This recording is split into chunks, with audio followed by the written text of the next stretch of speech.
So, Joe, the vice president, we know he wrapped up his meeting with Indiana's governor and Republican leaders there. Where does this redistricting push stand now in the Hoosier state?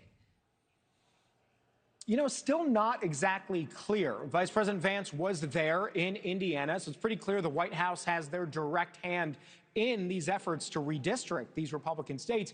But the governor, Mike Braun, wasn't exactly open to the idea. He has, for the last couple of days, been hesitant to make any commitments to the White House. And then as he left the meeting this morning with Vice President Vance, this is what he said. Again, pretty clearly not jumping on board just yet with the idea.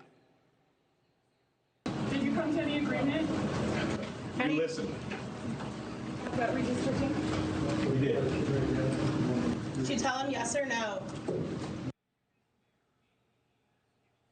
So pretty quick there, and not saying yes or no, just saying we listened to the vice president's proposed plan. It's interesting that Indiana is among the states that the White House wants to redistrict because it's obviously not Texas. It's a much smaller state already, as they've got 9 congressional districts. 7 of them are in Republican hands now. And when you look at other states where this may happen, the story is very similar. States like Missouri and Ohio that Republicans have their eyes on, those states are not exactly big yields in terms of getting Republican seats. And when you take into account that Texas is going to potentially get 5 new Republican seats, but if California moves forward on its plan to rebut, they're going to create 5 Democratic seats potentially. So it does beg the question if at the end of the day, everyone sort of cancels each other out on both sides of the aisle with new redrawn seats.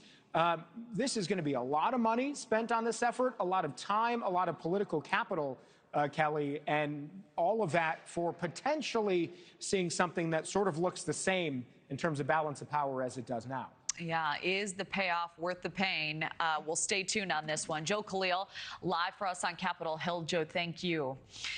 Thank you for watching. Subscribe below and download our NewsNation app right now on your phone, and you will get fact-based, unbiased news for all Americans.